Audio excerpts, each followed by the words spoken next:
Agradezco la invitación a presentar, entre amigos tan queridos, la obra reunida de Raúl Deustoa, libro necesario y esperado que podemos disfrutar hoy en esta espléndida edición gracias a Ana María Gasolo, así como a Lápiz Editores y a la Biblioteca Abraham Valdelomar. Como ya explicó Ricardo, Deustoa publicó solo unos cuantos poemas y unas cuantas prosas en medios locales, y esta plaqueta azarosa, lo sabemos ahora, en el año 55, titulada Arquitectura del Poema. Sin proponérselo, un escritor desapegado respecto al destino de su obra obliga a amigos y admiradores a conducir a buen puerto proyectos de edición que no quiso o no pudo llevar a cabo. Por ejemplo, tenemos lo que sabemos de cómo Ricardo publicó en la colección del Manantial Oculto en la Universidad Católica los 10 cuadernillos de poemas bajo el título de uno de ellos, Sumar Apenas, con una magnífica introducción de Américo Ferrari. Estos cuadernillos le fueron entregados por Abelardo Kendo, quien a su vez publicó varios poemas de Deustoa en 5 números de la revista Hueso Húmero. Gracias al trabajo de investigación y recopilación de Ana María Gasolo, se reúnen en este libro no solo esas importantes publicaciones, sino que se ofrecen por primera vez poemas y prosas completamente inéditas, así como poemas, ensayos críticos, notas de viaje, traducciones, desconocidos para los lectores actuales por hallarse en números de revistas y diarios de antigua data. Asimismo, el libro incluye cartas, una entrevista, la única que concedió, y hasta la obra por la que Deustoa obtuvo el Premio Nacional de Teatro en 1948, Judith. Por supuesto, hay una cronología y una bibliografía completa de y sobre el escritor.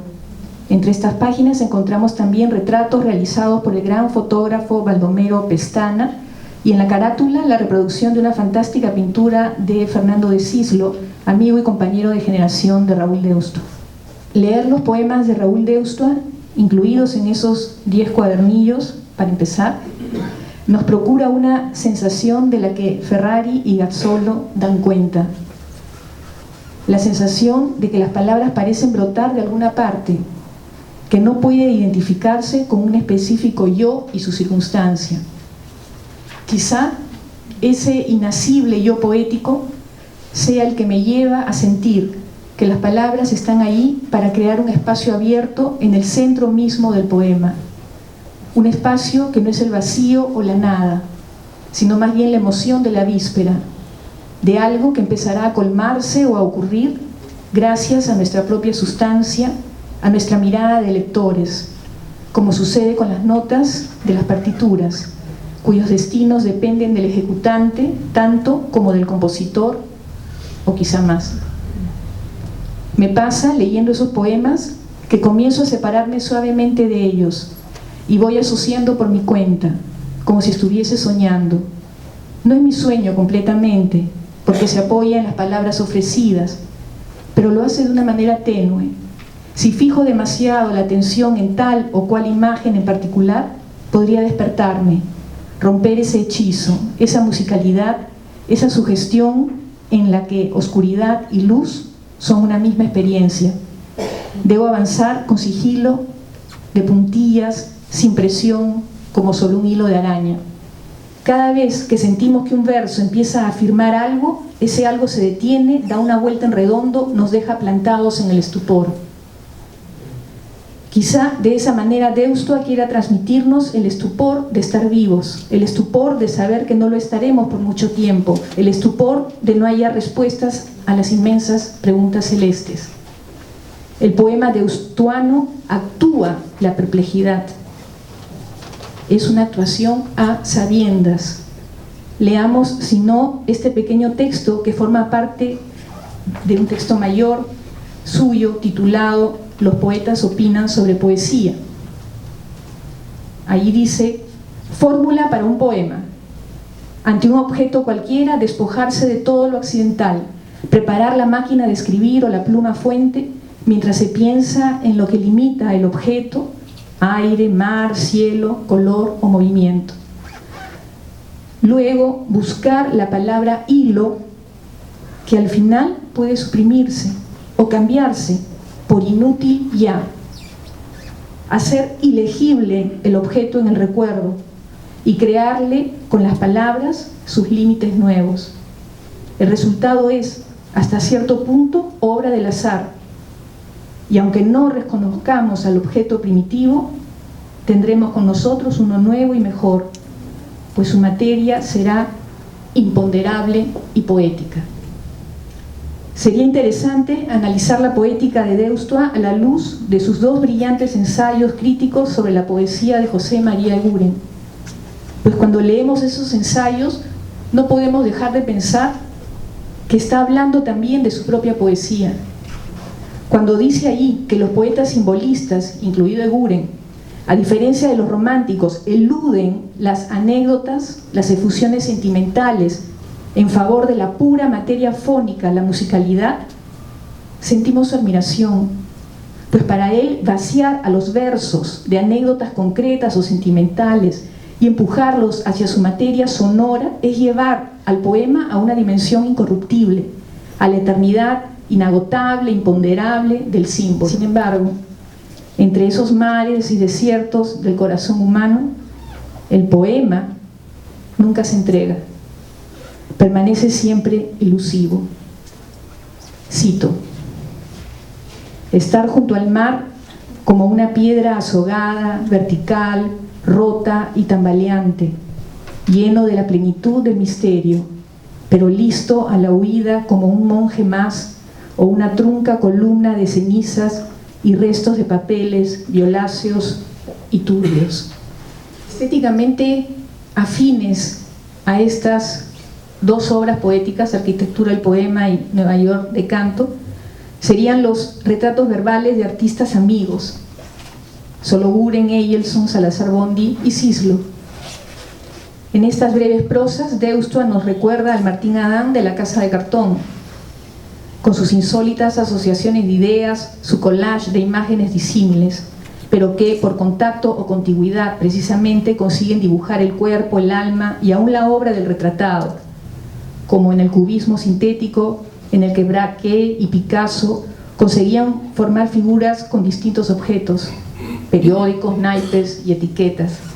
Solo me queda decir que hace mucho tiempo no me sentía tan impactada y confrontada por la obra de un poeta como lo estoy con la obra de Raúl Deustoa. Es refrescante, necesario, salirnos de nuestras confortables casillas y aventarnos a este mar, a este sueño, a esta esfera sin fin.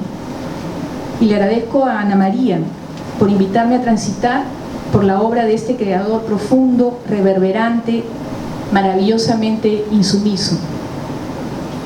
Confieso que me siento como en un astillero, celebrando la botadura de un hermoso barco cuyas piezas empezaron a ensamblarse desde distintos lados y tiempos, aguardando el momento propicio para partir. Este es el momento. Feliz viaje hacia tus lectores, Raúl Deustoa.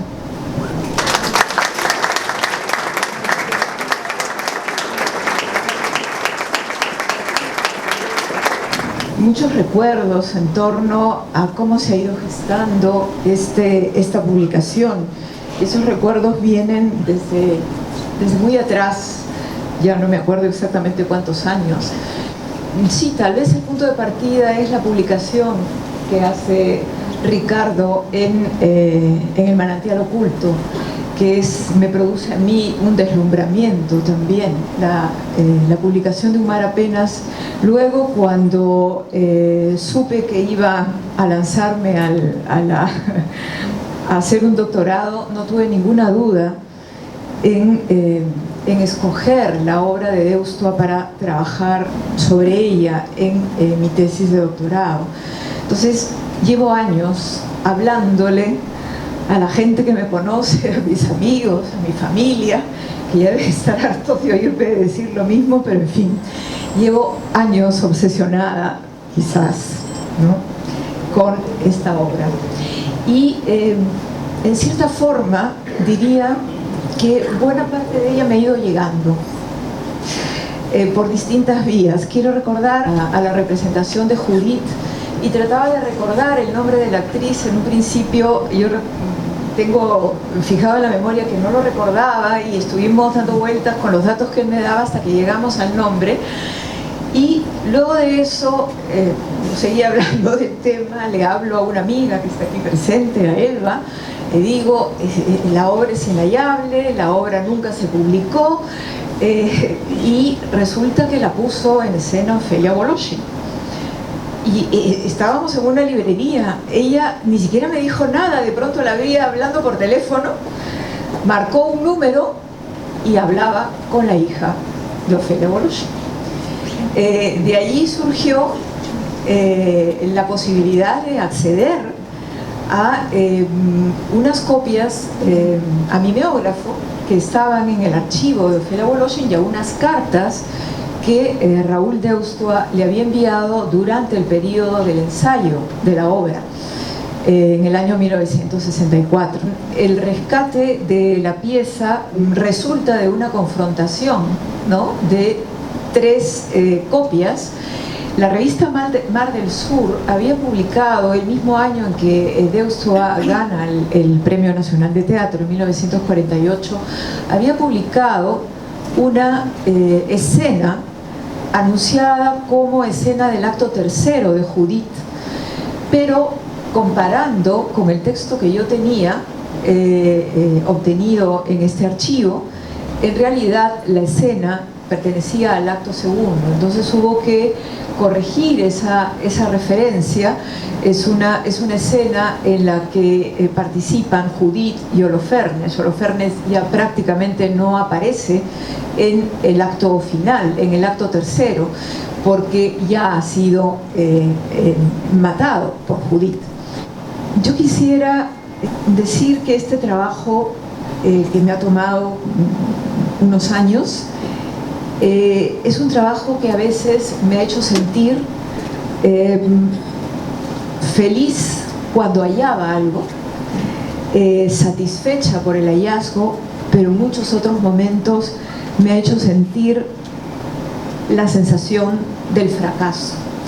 Es decir, un poeta como Deustua, un poeta tan secreto como Deustua en la mayoría de sus poemas, y hablo del poeta porque creo que es poeta también cuando escribe prosa y cuando escribe prosa crítica inclusive,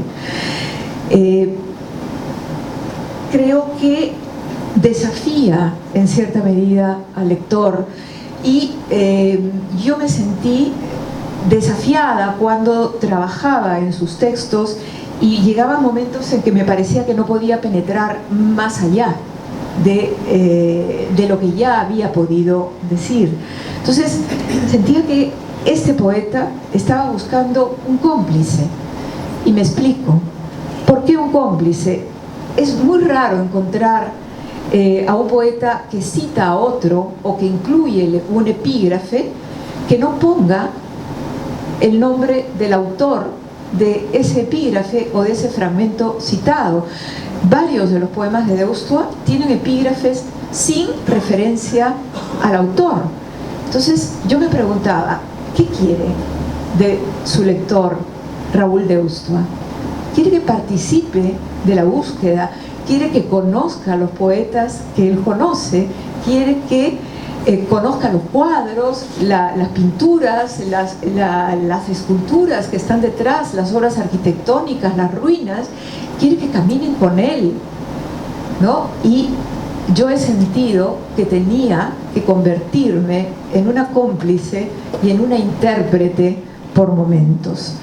No sé, sabe que no era posible hacerlo del todo. La poesía de Deustua podría, en cierta forma, resumirse en el cuadro de Cislo que ha servido de carátula. Esa presencia misteriosa que aparece en el centro y que a mí me llamó justamente, o casi centrada, y que abre un camino que conduce hacia la noche, ¿no?, y hacia el sueño. Esa presencia pétrea que aparece constantemente en la poesía de Deustua y que muestra una rendija, solo una rendija, como que abre algo, pero a la vez lo oculta. La poesía de Deusto consiste en lo que también dijo Rosella hace un momento: es el día y la noche juntos, es la luz y es la oscuridad, o es la oscuridad que es luz, o es la luz que es oscuridad. Y solo quiero decir que, en fin, yo creo que lo que he hecho es simplemente un acto de justicia, ¿no? Deusto tenía que aparecer en un libro, y me acabo de enterar que pues parece ser que esta no es toda la obra de Deusto. Es decir, no he pretendido nunca que lo sea, por eso se llama obra reunida y no obra completa. Creo que fue intencional de mi parte escoger ese título o ese nombre, porque sabía que de Deusto tenía que haber mucho más, que él quería perderse en cierta medida también, pero acabo de conocer a alguien que lo conoció, que lo entrevistó en Nairobi, y que me ha dicho que tiene algún material que Deusto le entregó. Así que esta historia sigue. Bien. Negro azul de Harlem. Negro azul de Harlem. Hay una voz olvidada en los tranvías que te canta y te disuelve. Voz del río que suena entre tus venas y crece hacia tus ojos dispersos en la nieve. Lloro con tu llanto desde ángulos distintos y lloramos, tú por tu río y por tu voz de agua, y por el árbol que duerme en tus dos sienes, yo por mis manos blancas tan ajenas a tu llanto, y por mi ser que existe entre dos muertes. Negro azul que cantas a la espiga de Manhattan, ¿quién diría que estás muerto si te espera tu oculta mujer bajo los párpados? Caminas ya sin ojos, duermes y respiras la sal y la ceniza, el mudo sol dorado. ¿Cómo hablarte de tus lenguas muertas, ni del bello uniforme que te eleva, ni de tus huesos que caminan de costado? Decirte del agua detenida en los relojes, que hay invierno y cuesta caro, recoger el rostro de la lluvia y reponerse los ojos olvidados. Porque, ¿quién diría que estás muerto si te espera tu oculta mujer bajo los párpados? ¿Quién diría que no sumas si ella crece y se prolonga en la sombra de tus manos?